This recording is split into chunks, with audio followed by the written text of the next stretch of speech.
everyone, I am Dr. Jigar Panchal, Associate Professor Cardiac Anesthesia at the UNMICRC Institute of Cardiology and Research Center.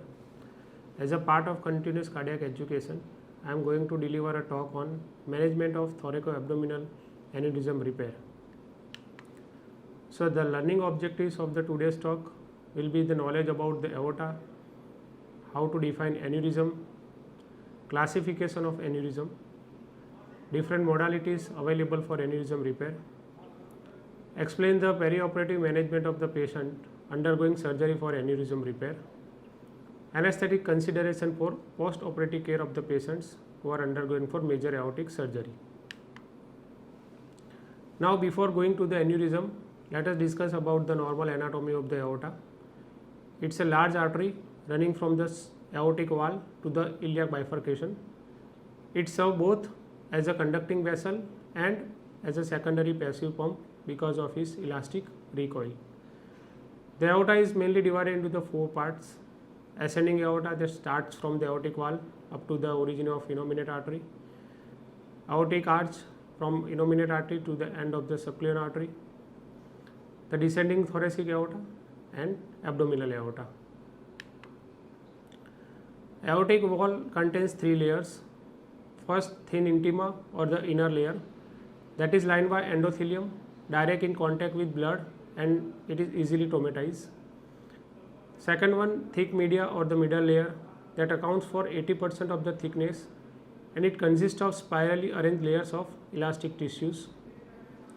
And the third one, that is thinner Aneshthesia or the outermost layer.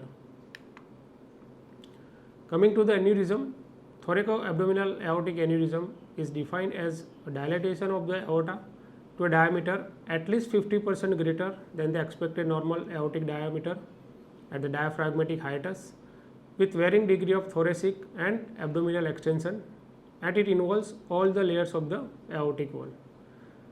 Pseudoaneurysm is a rupture through the layers of the aorta held together by blood and surrounding tissue.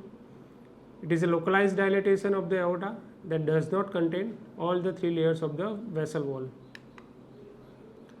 Aneurysm classified according to the location, morphology and etiology. By location wise, it may be thoracic aortic aneurysm or thoracoabdominal aortic aneurysm. Morphologically wise, it may be fusiform or saccular. Etiology, it may be degeneration, it may be due to atherosclerosis and dissection. The saccular aneurysm, it involves an outpouching of a portion of the circumference of the aortic wall. Fusiform aneurysms are sausage-like in shape and are symmetrically dilated throughout the full circumference of the aorta. A pseudoaneurysm is contained rupture that extends between the two layers of aortic wall. Coming to the Crawford's classification of thoracoabdominal aortic aneurysm, he has given four types, and Safi 99 have added last classification, that is type 5. So we are going to see in the details. In type 1, involvement of the entire descending thoracic aorta distal to the left subclavian artery, involving only upper abdominal aorta that is superior to the renal artery, 25% of variety. Type 2, its involvement of the entire descending thoracic aorta distal to the left subclavian artery, and most if not the entire abdominal aorta, and 30% of the variety.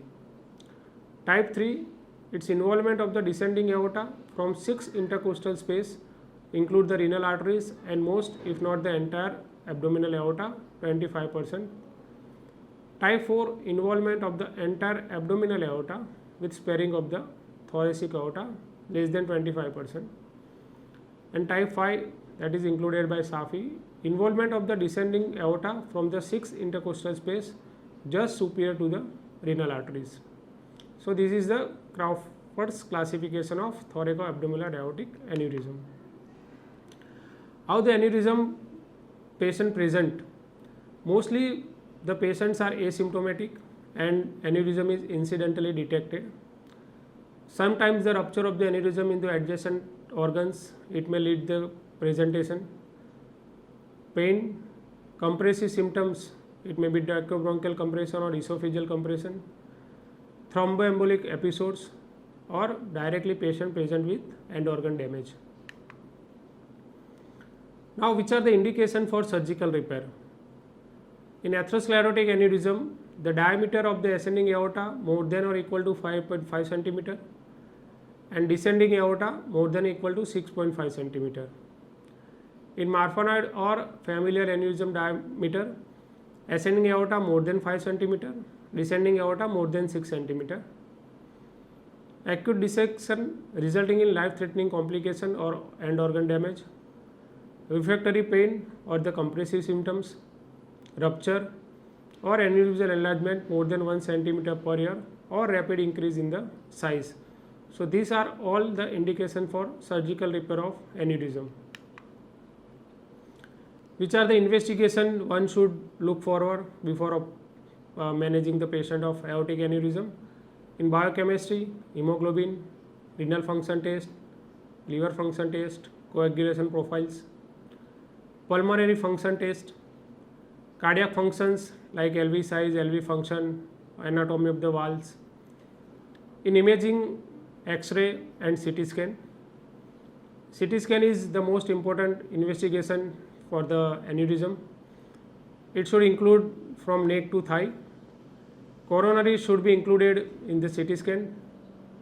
The extent of the aneurysm, the involvement of the branch vessels, and any compression effect of the adjacent organs, it should be highlighted in the CT scan.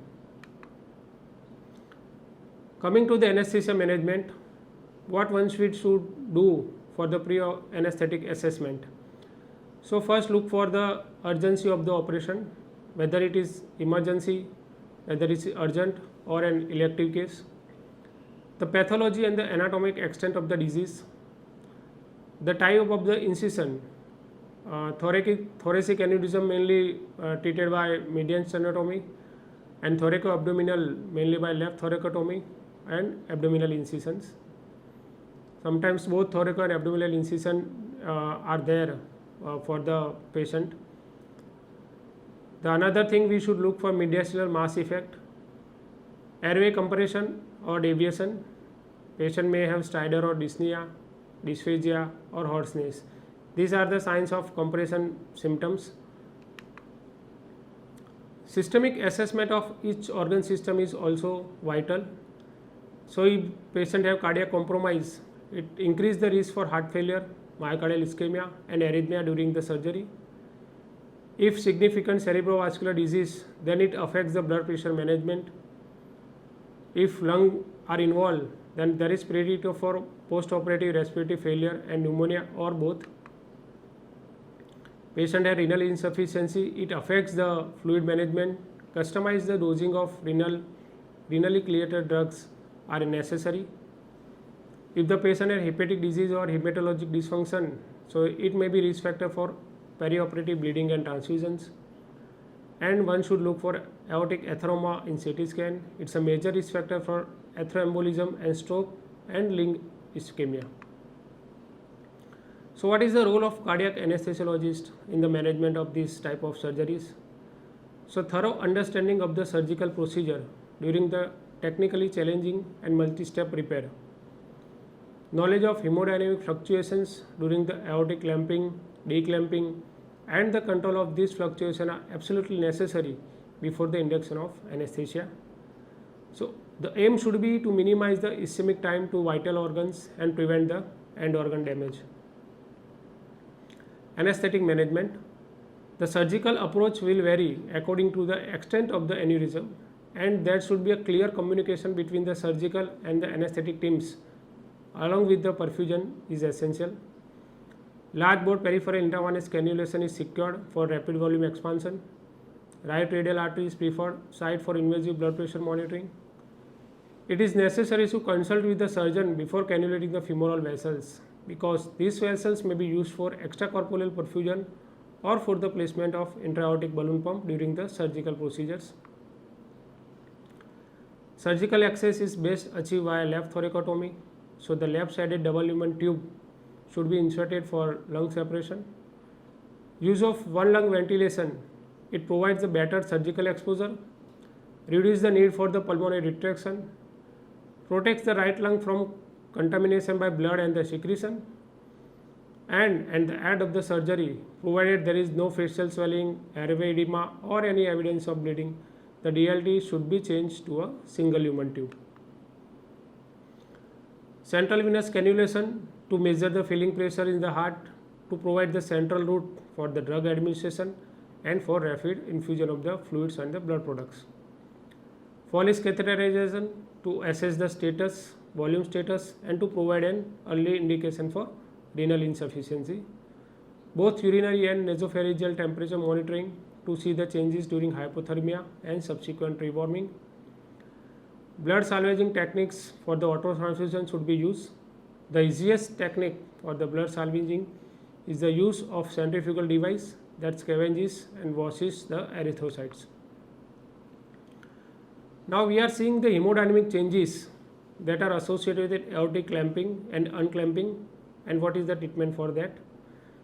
During aortic cross clamping, there is an abrupt increase in the afterload with resultant increase in the proximal aortic pressure along with an increase in the preload that results in increased myocardial oxygen demand and myocardial ischemia. Nicardipine, nitroglycerin, nitroprusside and or vasodilating properties of the inhaled volatile agents that are used to offset the increase in afterload seen with aortic cross clamping. What happened after unclamping? Reperfusion is associated with hypotension that is caused by central hypovolemia due to blood pooling in the reperfused tissue, hypoxia mediated vasodilatation, and the accumulation of the vasoactive or myocardial depression metabolites such as lactates. So one should have rapid correction of hypovolemia, acidosis, hypocalcemia, and the administration of vasoactive drugs such as noradrenaline and phenylephrine to maintain the mean arterial pressure at 80 to 100 mm Hg. There are some distal perfusion techniques which are used. So we are seeing the advantages and disadvantages of these distal perfusion techniques. The potential advantages are the control of proximal hypertension, decrease in the left ventricular afterload, the less hemodynamic perturbation with aortic clamping and declamping, decreased duration of mesenteric ischemia, decreases the risk for paraplegia from spinal cord ischemia, ability to control the systemic temperature with heart exchanger, heat exchanger, the vascular access for rapid volume expansion, ability to oxygenate the blood with extracorporeal oxygenator, maintain the lower extremity SSEP and MEPs for the neurophysiological monitoring. Which are the potential disadvantages? So it requires a greater level of systemic anticoagulation, increase the risk for vascular injury at the cannulation site, increase the risk for thromboembolic events, require perfusion team, need to monitor and control the upper and lower body arterial pressures and flow, increase technical complexity of the operation. So the figure shows the different distal perfusion techniques. We will see one by one. So in figure A, you can see the clamp and sew technique where the distal aorta is not perfused. It is generally avoided as a proximal hypertension can cause myocardial ischemia, and there is a significant degree of mesenteric ischemia as the distal aorta is not perfused. To prevent this, we can use the distal aortic perfusion via God stent. In figure C, one can see the partial left heart bypass where a cannula is placed in the left atrium via the left inferior pulmonary venotomy and connected to the drainage line of the left heart bypass circuit. The oxygenated blood then returns via cannula in the distal descending thoracic aorta. And the last one, it's a partial femoro-femoral bypass. Blood flows from the femoral vein to the femoral artery with or without oxygenator in the circuit, allowing distal perfusion without control achieved with the left heart bypass. So what is left heart bypass? It's a cross clamping of the descending thoracic aorta cause a sudden increase in the left ventricular afterload and proximal arterial blood pressure. The increase in myocardial contractility and oxygen demand may outstrip the supply. It precipitates the acute myocardial ischemia. All organs distant to the clamp will suffer from a lack of perfusion. So partial left heart bypass allows the passage of the oxygenated blood from the left side of the heart to the head and neck vessel via the native circulation and to the distal aorta via the bypass machine. This ensures the continued perfusion of the organs that is distal to the clamp and relief of left ventricular afterload. The partial left heart bypass, it involves the proximal cannulation of the left atrium or the pulmonary vein with a return cannula in the common femoral artery or the aorta distal to the clamp.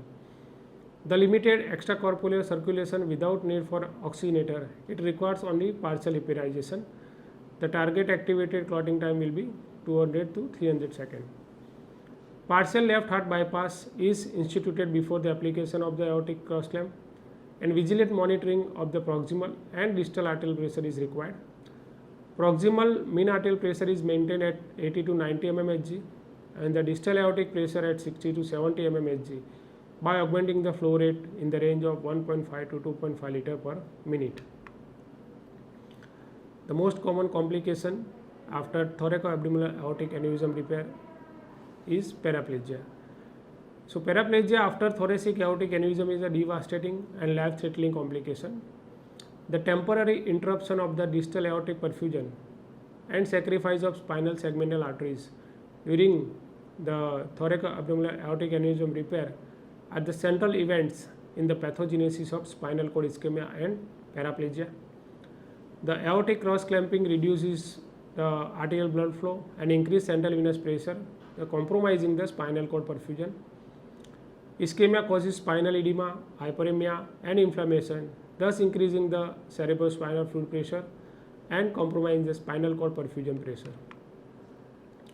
The factors contributing to the paraplegia are aortic aneurysm extent, the emergency surgery, hypotension during surgery, duration of aortic cross clamp, prior aortic aneurysm repair, occlusive peripheral vascular diseases. So now, which are the strategies for the prevention of this devastating complication? First of all, to minimize the aortic cross clamp time, distal aortic perfusion, partial left heart bypass or partial cardiopulmonary bypass, deliberate hypothermia, mild to moderate hypothermia, deep hypothermic circulatory arrest or selective spinal cord cooling.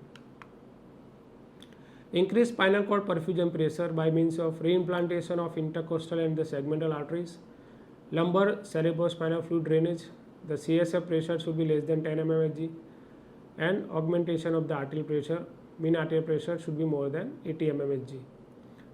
Pharmacological neuroprotection in the form of glucocorticoids, barbiturates and mannitol. Blood loss and coagulopathy. The thoracoabdominal aortic aneurysm repair is associated with significant hemorrhage, fluid shift and altered coagulation profiles due to extensive surgical repair, prolonged operative times, moderate hypothermia and heparin administration. The causes include dilutional coagulopathy, qualitative platelet dysfunction, heparin effects and fibrinolysis. Blood, platelets, fresh frozen plasma and cryoprecipitate should be readily available in addition to the cell saver. Antifibrinolytics such as tranexamic acid, aminocaproic acid should be administered. So overall, the intraoperative management, the first goal is to maintain the hemodynamics, ensure wide bore IV lines, rapid infusion set, both radial femoral arterial pressure monitoring, vasodilator and vasopressor should be ready, and its distal perfusion technique should be used. One lung ventilation, the double lumen tube or the endobronchial blocker should be used, and confirmation of the position of the double lumen tube in supine and lateral decubitus position. This is the very important step. One should have always checked for the position of double lumen tube after the change of the position. One should have to maintain the spinal cord protection, permissive hypothermia by CSF drainage and by reimplantation of the intercostal arteries. Renal protection by means of hypothermia, distal aortic perfusion, and crude crystalloid perfusillate, and coagulopathy should be maintained with fresh frozen plasma and cryoprecipitates. The post-operative management, epidural analgesia in the form of low-dose local anesthetics and opioid mixtures. A single lumen tracheal tube is exchanged for the DLT. Mean arterial blood pressure is maintained between 80 to 90 mmHg to prevent the decrease in spinal cord perfusion pressure. Patients are woken up and extubate is attempted as soon as possible to evaluate the neurological status. The CSF drainage is usually discontinued after 72 hours.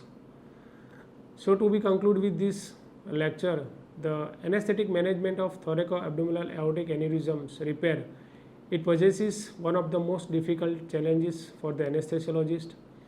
The management of these patients require understanding of the disease process, surgical techniques, and multiple adjuvant therapies for organ protection.